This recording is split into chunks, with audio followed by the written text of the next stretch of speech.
अगर हम क्रिएशन की बात करें, ऑब्वियसली हम टाइम में पीछे जाएं तो हम वहाँ मौजूद नहीं थे, लेकिन हाँ एक चीज़ हम डिड्यूस कर सकते हैं, एक चीज़ हम एक्सट्रैक्ट कर सकते हैं कि जब भी ये रूह बनाई गई होगी तो कोई ना कोई इसका ओरिजिनेशन पॉइंट होगा बनाई गई होगी। कब बनाई गई होगी ये हमें ना हिस्ट्री में मिलता है, ना हमें साइंस से पता चल रहा है, ना हमें फ़िलासफ़ी से पता चल रहा है। हाँ अर्ली स्टेजेस में फ़िलासफ़ी ने क्वेश्चन ज़रूर किए। जो आज की मेडिकल साइंस है वो उसको इन जनरल रूह को नहीं मानती, जो pure main stream medical material science, उनकी लॉजिक क्या हुई बताया। तो वो कहते हैं कि ये जो फंक्शन कर रही है body, it's an automated process. जैसी आप फर्स्ट टाइम आपका दिल धड़कता है जब आप 3 महीने के होते हो अपने वालदा के पेट के अंदर, माँ के पेट के अंदर जब पैदा हो रहे हो, तो फर्स्ट टाइम आपकी हार्ट बीट आती है, टक टक टक टक हार्ट बीट शुरू होती है। ये जो फर्स्ट हार्ट बीट आती है इट्स एन ऑटोमेटेड प्रोसेस। और जब उनसे पूछा जाए तो ये डेथ क्या चीज़ होती है, वो कहते हैं जब ये automated system by any mean, कोई भी इस सिस्टम में मेल फंक्शनिंग होती है, उसकी रीज़न वो बताते हैं, हार्ट फेल हो गया, किडनी फेलियर हो गया, कोई भी वजह हो गई, ट्रॉमा कोई हो गया, उसकी वजह से जब ये बॉडी काम करना बंद करती है उसको आप डेथ क्लासीफाई करते हो। तो उनसे बोले रूह, वो कहते हैं रूह कोई चीज़ नहीं होती, आप उस नेचुरल फिनोमेना को रूह कह रहे हो। ये मटेरियल साइंस का मेन स्ट्रीम। फिलोसफर्स ने इसकी आर्ग्यूमेंट अलग की और बहुत पहले से कर कि अगर हम हैं तो कोई भी चीज़ एग्जिस्ट करती है जो हमें यूनिवर्स में नज़र आ रही है, वो अगर एग्जिस्ट करती है तो उसका कोई बनाने वाला होना चाहिए। वो डिड्यूस उन्होंने कैसे किया कि भाई ये टिश्यू है, ये इसलिए है क्योंकि मैंने बनाया है रिसोर्सेज से, मोबाइल है तो मैंने बनाया तो है। तो ये बहस जो है जो एरिस्टोटल और सोक्रेट्स और प्लेटो के दौर में बहुत रही कि हमारा वजूद है तो ये क्यों है।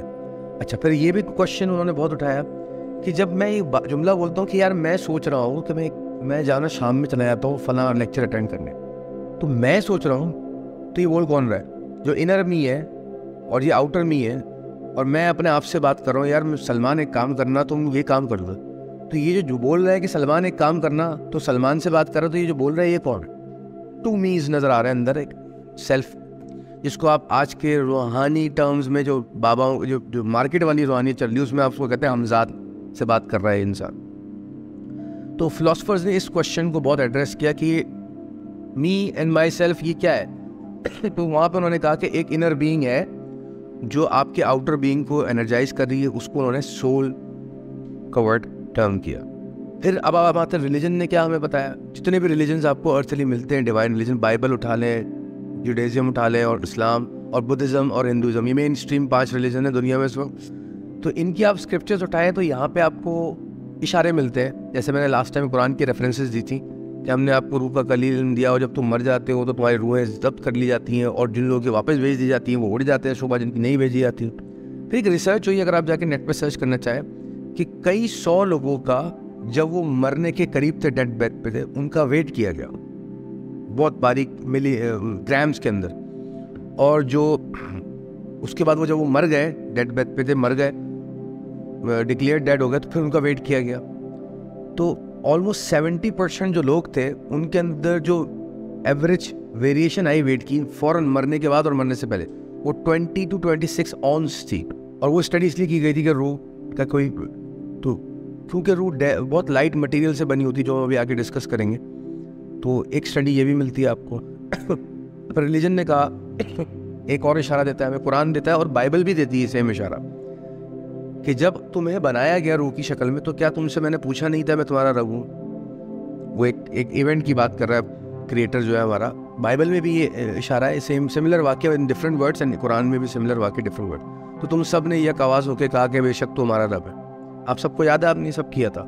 तो वो एक स्टेट रही होगी जिसको हम स्पिरिचुअल स्टेट कह रहे हैं, या स्पिरिट जब हमारी बनाई थी।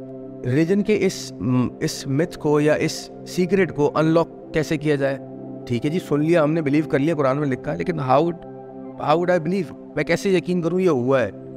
यहाँ पे फिर वो स्पिरिचुअल जो गुरुज या सेंट्स लाइक लोग होते हैं, सूफिया और औलिया, वो आए, उन्होंने कुरान की रेफरेंसिंग और अहादीस की रेफरेंसेस से अनकोड किया कि ये जो वाक़या हुआ है अदम के अंदर हुआ है, यानी कि आलम अरवा, जिसको आप इन जनरल टर्म कर लेते हैं कि जब आप या दुनिया में नहीं आए थे तो आपकी रूहें जो थी वो एक डायमेंशन में थी, एक स्टेट में थी, ये एक जगह थी जिसको आप आलम अरवा कह लें, अदम कहा गया उसको सूफिया ने।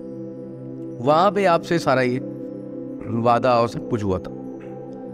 अच्छा, जब हम इस मिस्ट्री को अनलॉक करते हैं तो हमें और बहुत सारी चीज़ें मिलती हैं, वो हमारा अभी टॉपिक नहीं है, वो फिर आप कभी डिस्कस करेंगे। तो एक हमें आइडिया हो रहा है कि फिलॉसफी कहाँ से टैप कर रही है इसको, साइंस किस तरह समझ रही है, रिलीजन इसको कैसे देख रहा है, स्पिरिचुअलिटी इसको और अलग एंगल से देख रही है।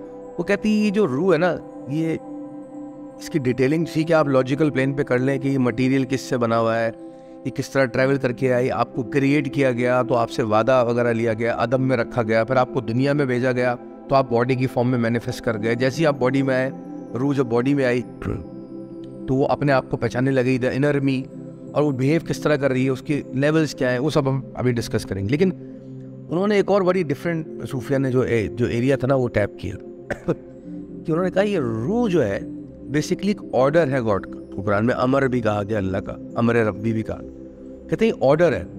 बड़ी डिफरेंट अंडरस्टैंडिंग है, थोड़ी स्पिरिचुअल फिलोसॉफिकल अंडरस्टैंडिंग है कि जो आपकी रूह है, जो आप है, मेरा वजूद है, मैं समझता हूँ अपने आप को, बेसिकली मैं एक ऑर्डर हूँ अल्लाह का। ऑर्डर को अब हम कैसे समझें, ये पता किस तरह का ऑर्डर, इसको दुनिया में समझेंगे तो किस तरह आइडिया हो जाएगा। फर्ज करें मैं एक बादशाह हूँ और मुझे कोई दावत, कोई जगह दूसरे शहर में अटेंड करनी, लेकिन मैं इतना मसरूफ़ हूँ मैं नहीं जा सकता। तो मैंने इन साहब को, खुर्रम को बोला, भाई you do one thing, I waste you my power मैं आपके अंदर अपनी पावर वेस्ट करता हूँ, यानी कि आपको हुक्म देता हूँ, आपको ये ताकत देता हूँ कि मेरे बिहाफ पे जाइए और दावत को अटेंड, और जब वहाँ पे जाएंगे आप तो मेरे नुमाइंदे होंगे, मेरे रिप्रेजेंटेटिव होंगे। तो ये गए, वो दावत अटेंड की और इनका बहुत एहतराम किया गया, इनको बहुत पैम्पर किया गया, उनकी इज्जत और एहतराम के साथ दावत अटेंड करके, और जो मैंने कहा था इनको वहाँ जाके मेरे बिहाफ पे बोल दीजिएगा, बोल के, और जो वादे करने थे वो वादे कर दिए, जो ऑर्डर फर्दर करके आ गए। क्या हुआ, ये जो दावत में गए इन्होंने क्या किया प्रोसेस, इन्होंने मेरा ऑर्डर, ये बेसिकली बिकेम माय ऑर्डर, ये मेरा हुक्म बन के गए और उस हुक्म को उन्होंने वहाँ इम्प्लीमेंट किया और वापस आए। जो जो पावर इनमें मैंने वेस्ट की थी वो मेरे ऑर्डर से थी इनके अंदर, as a representative he was my order. इस तरह कुछ आइडियल है, not giving the proper idea, से नहीं मिलेगा आपको लॉजिकल प्लेन पे, लेकिन एक आइडिया हो जाएगा कि अल्लाह का जो रब का है जिसने हमें बनाया, उसका ऑर्डर हमारे अंदर काम करे। इसलिए कहा जाता है इंसान को खलीफा बनाया, नाइब बनाया, रिप्रेजेंटेटिव बनाया, ताकि वो इस प्लेटफॉर्म पे आके ऊपर वाले का काम करे। वो एक अलग डिस्कशन है क्या काम करने आया।